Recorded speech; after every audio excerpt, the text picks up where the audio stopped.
Hey guys, இன்னைக்கு பார்க்க போகிறது 2024 வந்த ஒரு மியூசிக்கல் த்ரில்லர் மூவி.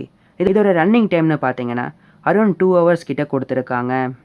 இந்த படத்தோட ஸ்டோரியை ரொம்பவே சிம்பிளாக சொல்ல போனால், போன பாட்டில் பார்த்தீங்கன்னா நம்ம ஹீரோ வந்து ஒரு 5 மர்டர் கிட்ட பண்ணியிருப்பார். ஸோ அதுக்காக நம்ம ஹீரோவை பிரிசனில் போட்டிருப்பாங்க. பட் இவருக்காக வாதாடுற லாயர் பார்த்தீங்கன்னா இவர் லைஃப்பில் வந்து நிறைய இன்சிடென்ட் ஃபேஸ் பண்ணியிருக்காரு. இவருடைய சைல்டுஹுட்டில் பார்த்தீங்கன்னா நிறைய ட்ராஜடி நடந்திருக்கு.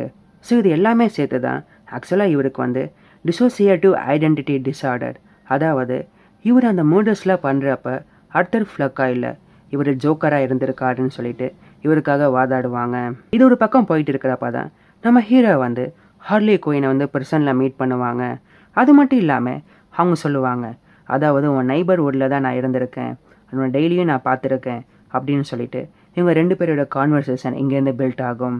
ஒரு பக்கம் இவங்க லாயர் வந்து ஆர்தர் ஃப்ளக் வேறு ஜோக்கர் வேறு, அதாவது அந்த ஒரு மர்டர் நடந்திருக்கிறப்ப இவர் ஆர்தராக இல்லை ஜோக்கராக இருந்திருக்காரு, இவருடைய ஐடென்டிட்டி டிஸார்டர் தான் அதுக்கு காரணம்னு சொல்லிட்டு வாதாடுவாங்க. இன்னொரு பக்கம் ஹார்லி குயின் வந்து ஜோக்கர் கிட்ட உன்னோட ஒவ்வொரு ஆக்ஷனும் எனக்கு ரொம்பவே பிடிக்கும் அப்படின்னு சொல்லிட்டு அவங்க நம்ம ஜோக்கருக்கு ஒரு பெரிய ஃபேனாகவே இருப்பாங்க. இதுக்கப்புறமா என்ன ஆச்சு, ஃபைனல் ஹியரிங் வந்து என்னவா இருக்குது, அதாவது ஹியரிங்கில் நம்ம ஹீரோக்கு வந்து என்ன ஜட்ஜ்மெண்ட் கொடுக்குறாங்க, முக்கியமாக இந்த படத்துடைய கிளைமேக்ஸ், அதில் எனக்கு ரொம்பவே டிசப்பாயிண்ட் தான். பட் ஸ்டில் நீங்கள் இந்த படம் பார்த்தீங்கன்னா இந்த படத்தோட கிளைமேக்ஸ் உங்களுக்கு பிடிச்சிருக்கான்னு நீங்கள் சொல்லுங்கள். ஓகே காய்ஸ், தேங்க்ஸ் ஃபார் வாட்சிங்.